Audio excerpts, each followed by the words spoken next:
আমরা হজ শেষ করে অথবা ওমরা শেষ করে তো বাংলাদেশে চলে আসি না, আরো তো গুরুত্বপূর্ণ একটা আমল করে থাকি। সে আমলের নাম কি বলতে পারবেন? কি বলতে পারবেন? রওজা জিয়ারত। কোরবানি তো হজের অংশ, হজের একটা ওয়াজিব।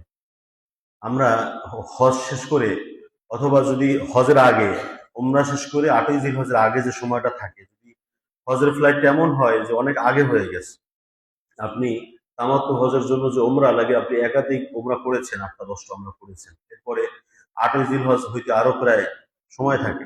এই সময়টা অনেকে মদিনায় অবস্থান করে আসে, এই একটা সময়। আবার এই সময় যদি কম থাকে তাহলে হজের সকল কাজ শেষ করে কেউ ১২ তারিখে রওনা দিয়ে আসে, কেউ ১৩ তারিখ শেষ হয়ে যায় হজের কাজ, মূল কাজ শেষ হয়ে যায় ১২ তারিখে। যদি কেউ ১৩ তারিখ পর্যন্ত থাকে তাহলে আহ ওই জামরায় কঙ্কর নিক্ষেপ করতে হয়।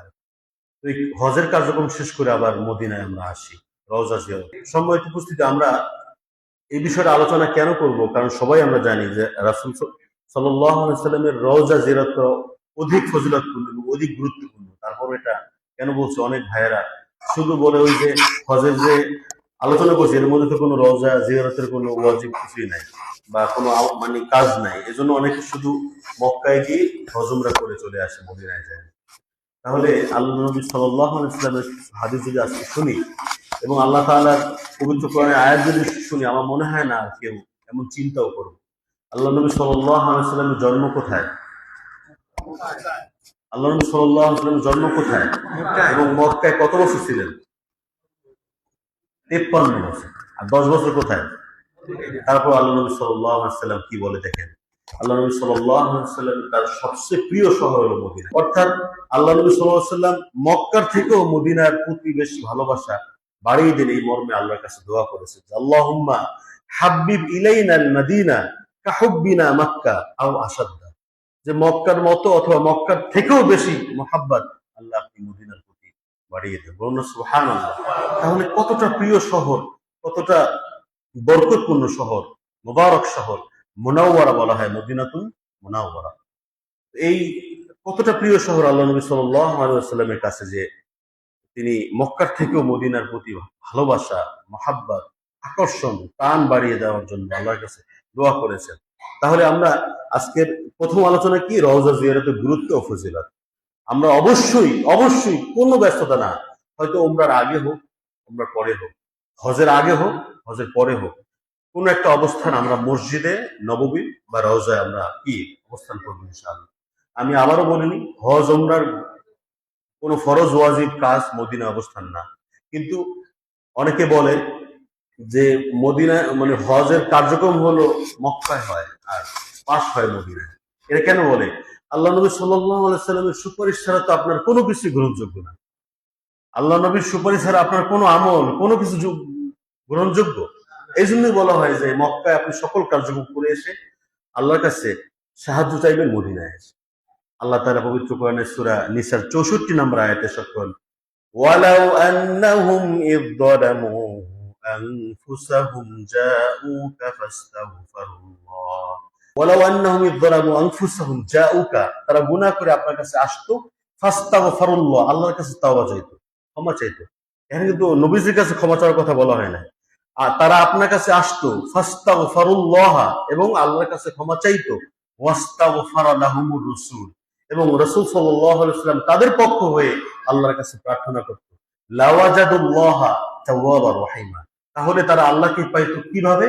তাওয়াবার রহিমা, তওবা কবুলকারী হিসেবে, রহিমা অতি দয়ালু হিসেবে। বলুন সুবহানাল্লাহ। অর্থাৎ যদি কেউ গুনাহ করে, আমরা তো সবাই গুনাহগার, ঠিক না বলেন? তো গুনাহ করে আল্লাহ প্রিয় হাবিব সাল্লাল্লাহু আলাইহি সাল্লামের কাছে গিয়ে, অর্থাৎ তার রওজায় গিয়ে, মদিনায় গিয়ে আল্লাহর কাছে ক্ষমা চায় এবং রাসূল সাল্লাল্লাহু আলাইহি সাল্লাম তাদের পক্ষ হয়ে ক্ষমা চায়, তাহলে লাওয়াজাদুল্লাহ তাওয়াবার রহিমা, তাহলে আল্লাহ তাআলাকে পাবে কি হিসেবে? ক্ষমাকারী হিসেবে, তওবা কবুলকারী হিসেবে পাবে, আল্লাহকে অতি দয়ালু হিসেবে পাবে। তাহলে কি আল্লাহ তাআলা মাফ করে দিবেন। আমরা গুনাহের ভান্ডার নিয়ে যদি আল্লাহ নবীর রওজায় গিয়ে আল্লাহর কাছে ক্ষমা চায়, আল্লাহ তাআলা সেই ক্ষমা কবুল করবেন কিনা বলেন? অবশ্যই করবেন। এবং আমরা জানি যে এমন আশিক আছে যে আশিকদের সালাম এর উত্তর আল্লাহ নবী সাল্লাল্লাহু আলাইহি ওয়াসাল্লাম সরাসরি দিয়েছে। বলুন সুবহানাল্লাহ। এরপরে এমন 3 মসজিদ রয়েছে, সেই 3 মসজিদে সফর করাও ইবাদত। বলুন সুবহানাল্লাহ। আল্লাহ নবী সাল্লাল্লাহু আলাইহি ওয়াসাল্লাম ইরশাদ করেন, লা তুসাদ্দু রিহাল ইল্লা ইলা থালাথাতি মাসাজিদ। 3 মসজিদ ব্যতীত সফর করা জায়েজ নাই। অর্থাৎ ইবাদতের উদ্দেশ্যে বা সওয়াবের আশায় 3 মসজিদ ব্যতীত অন্য কোনো মসজিদে সফর করা কি জায়েজ না। অর্থাৎ 3 মসজিদে সফর করাও কি ইবাদত। এর মধ্যে আল্লাহ নবী সাল্লাল্লাহু আলাইহি ওয়াসাল্লাম বলেন, আল মাসজিদুল হারাম, এক নম্বর কি। এরপর আল্লাহ নবী হাত দিয়ে দেখাই গেছে, ও মাসজিদি হাদা, ও মাসজিদি হাদা, আমার এই মসজিদ, মানে কি মসজিদে নববী। এরপর বলছে ও মাসজিদুল আকসা, মসজিদে আকসা বা বাইতুল মুকাদ্দাস। এই 3 মসজিদে কি গমন করা, সফর করাও কিন্তু ইবাদত। তাহলে আমরা কেন এত কষ্ট করে, এত সাধনা করে উমরা যাচ্ছি, হজে যাচ্ছি, কেন মদিনায় যাব না? কেন মদিনায় আমরা যাব না বলেন? এরপরে মসজিদে নববীতে 1 রাকাত নামাজ 1000 থেকে 50,000 পর্যন্ত 50,000 রাকাতের সওয়াব। বলুন সুবহানাল্লাহ। আল্লাহ নবী সাল্লাল্লাহু আলাইহি ওয়াসাল্লাম বলেন, ওয়া সালাতুন ফি মাসজিদি খায়রুম মিন আলফি সালাতিন ফিমা সাওয়া। যে এক মানে আলফি সালাতি মানে কি 1000 থেকে ফিমা সাওয়া আরো অধিক। কোন কোন হাদিস আছে 50,000 রাকাতের সওয়াব। বলুন সুবহানাল্লাহ। এরপরে আল্লাহ নবী সাল্লাল্লাহু আলাইহি ওয়াসাল্লাম বলেন, অর্থাৎ মসজিদে নববী অথবা মদিনায় মৃত্যুবরণ করাও একটা ফজিলত। নবী সাল্লাল্লাহু আলাইহি ওয়াসাল্লাম বলেন, মান ইসতাতাআ আই ইয়ামুতা বিল মাদিনা, মান ইসতাতাআ আই ইয়ামুতা, যে ব্যক্তি সক্ষম হয় আই ইয়ামুতা মৃত্যুবরণ করতে, বিল মাদিনা, কোথায়?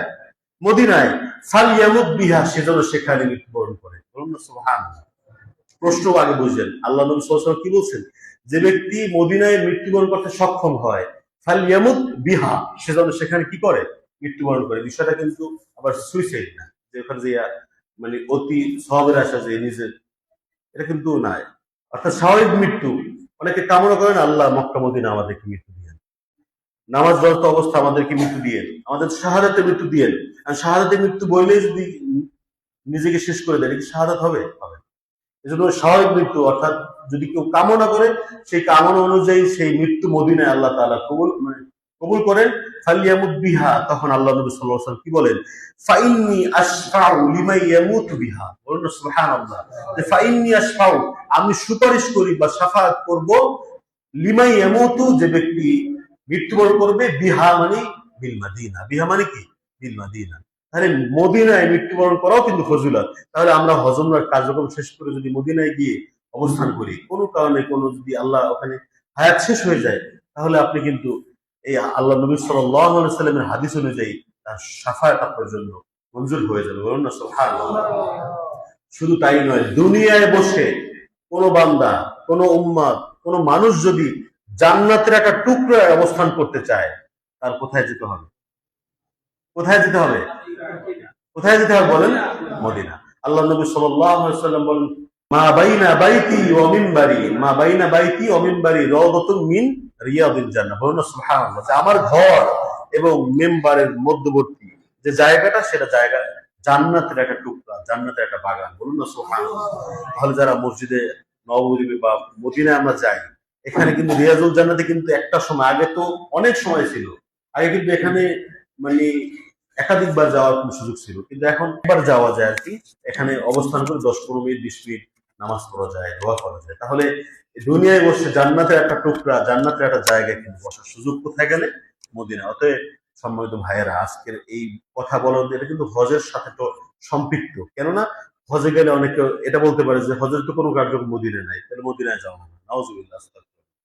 মদিনায় যাওয়া এটা মানুষের আকাঙ্ক্ষা, মনের দাবি, আবেগ। কারণ যে নবী সাল্লাল্লাহু আলাইহি ওয়াসাল্লামকে সালাম দিয়ে কত হাজার কিলোমিটার দূরে বসে, সেখানে একবার তার রওজার সামনে গিয়ে আসসালাতু ওয়াসসালামু আলাইকা ইয়া রাসূলুল্লাহ, আসসালাতু ওয়াসসালামু আলাইকা ইয়া হাবিবাল্লাহ, আসসালাতু ওয়াসসালামু আলাইকা ইয়া শাফিআল মুযনিবিন, আসসালাতু ওয়াসসালামু আলাইকা ইয়া রাহমাতাল লিল আলামিন, এই যে বলার সুযোগ, এটা কে মিস করবে? অতএব ভাইয়েরা, আমরা যারা হজে যাব, আমাদের একটা আবেগ থাকবে যে কখন আমরা মদিনায় যাব, কখন উমরার কাজ শেষ করব। অতএব মদিনার সকল বরকত আমাদের সকল হাজী ভাইদেরকে, সকল উমরাকারী ভাইদেরকে নসিব করুন। সকল বলে আমিন। আল্লাহ রাব্বুল আলামিন আমাদের সকলকে হজ উমরা কবুল করুন। সবাই বলে আমিন।